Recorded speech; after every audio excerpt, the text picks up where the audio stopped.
Hi everyone, how are you? I hope you all to be fine and in good health. Today again we are meeting to talk about an important management topic, and that is stakeholder management. In the recent past, almost we can say in the past decades, we have been talking about stakeholder management in a wider sense, and it has become very important. You can say that now the stakeholder management is taking such a crucial shape that it is shaping the business progression, it is shaping the business strategies. So I just thought to contribute and talk about how do we actually take care of our stakeholders, how actually in the companies, in the industry, stakeholder management is done. Here I would like to mention you that it depends upon industry to industry while we talk about stakeholder management, but the basic concept remains the same. So today we will be focusing on knowing and understanding the basic concept of stakeholder management, and basically we are going to talk about three things in this session. First, we will try to understand the literal meaning of stakeholder management. Second, we will talk about types of stakeholder management. And third, why it has become very important in these days that companies and the management is taking due care in dealing with stakeholders. So, I welcome you to my YouTube channel, Industry Exposure. This is a channel on which I try to share insight of my overall experience of over 15 years now in the industry, and try to contribute in decoding some of the important management topics and trying to contribute to the industry. So friends, as I told, the first thing which we are going to talk about, the literal meaning of stakeholder management. If we talk about knowing and understanding the meaning of stakeholder management in the most simplest manner, it is basically about relationships.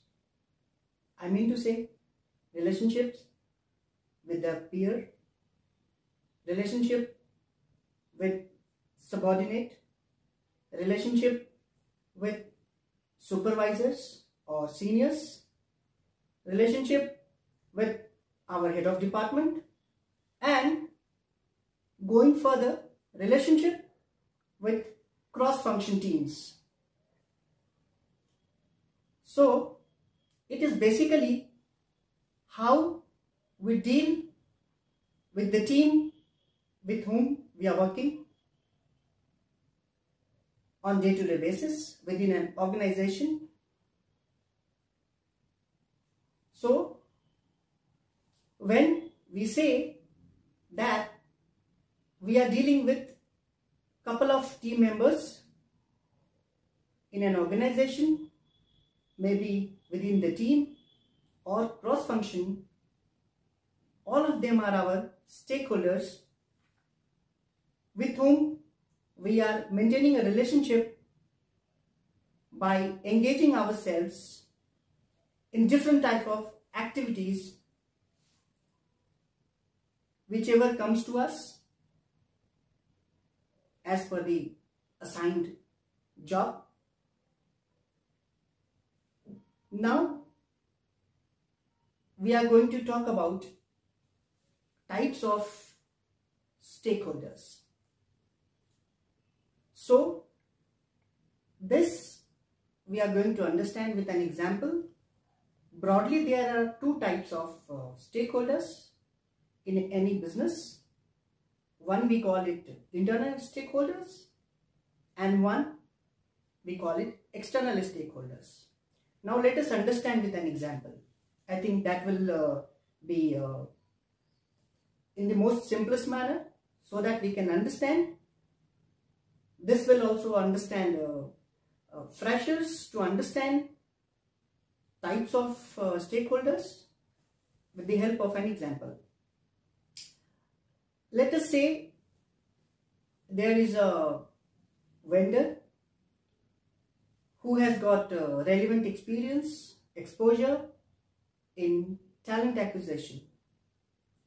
Now, that vendor, or we can say that company or a firm, is willing to associate with the company in order to fulfill the requirements of the talent acquisition. Now, the company which is willing to get into relationship with another company, in that ways, the firm or the company which has shown interest to get into a business in the industry while getting into supporting the talent acquisition requirements to a company. So both these vendor and the company are the stakeholders.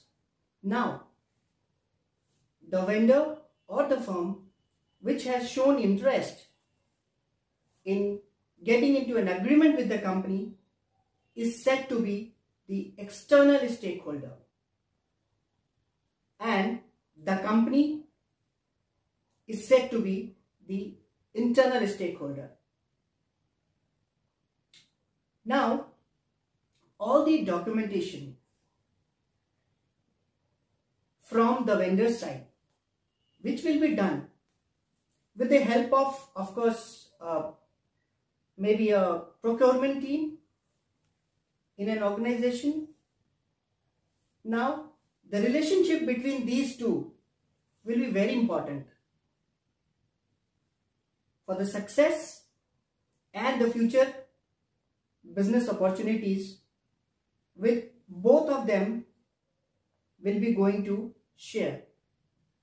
Now, the procurement team which will get into the documentation and other terms with the vendor will be the internal stakeholder, and of course the vendor or the firm which has shown interest in getting into the business for supporting the requirement of talent acquisition will be termed as external stakeholders. So I hope by now you have got clarity that there are two types of stakeholders. One is the stakeholder which is the internal stakeholder. It may be any department of the company or any authorized personnel. Then the external stakeholder, who may be someone who has shown interest in the business affairs of a company. Now, we will be talking about why is it so that stakeholder management has gained so much importance in say past decades time. Now, I would like to highlight that any company which is there in the business operation, maybe in different domain or different industries, there are a lot of activities which keeps on going in order to fulfill the business requirement. Now imagine considering the same example which we just talked about, like a firm willing to get into the talent acquisition business proposal with a company. If they do not get along together, how the positions which business is aspiring will be closed within the time. And if it doesn't happen, the business is going to suffer, maybe in terms of productivity, maybe in terms of output, which was supposed to be done if that particular person was hired on time. So, it is very important in today's time that both the stakeholders must collaborate in such a cohesive manner so that the business priorities gets addressed. Second importance, which I would like to emphasize, is it helps in building and retaining relationships, which is the core of getting any activity or job done. It's not only about giving a job and getting desired results, but if you see closely, it is very difficult to get your job done by others. We can do our job ourselves because we know it. But when it comes to get your job done by others, believe me, it is only and only your relationship which is going to help you. It is only the interpersonal communication which we get into with the concerned person in order to communicate and in order to get the required assignment done in that specific time frame. Third importance I would like to highlight upon, while communicating with different departments, different functions, we are not only maintaining good relationship, we are not only having interpersonal communication, but we are also having an environment of mutual trust, an environment of knowledge sharing, an environment of interdependence, which is critical to the success of any business assignment. It may be a short-term assignment, it may be a long-term assignment. In both the cases, we need to be futuristic in our approach in order to deliver business priorities. So friends, I hope by now you have understood the importance of stakeholder management. There are many other points as well to discuss, but my intention to deliver in today's session was to make you aware of how the stakeholder management is important, not only to us one-to-one as a person, but how it impacts overall business success. I would like to go one step ahead in this regard. See, stakeholder management is not only limited to the business or person with whom we deal. It may be extended to the society. It may be extended to the community. It may be extended to the family. It may be extended to our near and dear ones. They are also our stakeholders. So, I mean to say, while we are on job, having a good relationship with our stakeholders, we are also developing a very good skill of having good relationship, good stakeholder management skill in our society and in our family. I hope in this short video you must have gained some of the important and relevant points with respect to stakeholder management. See you soon with another important management topic. Till then, take care and have a great day ahead. Thank you. Bye-bye.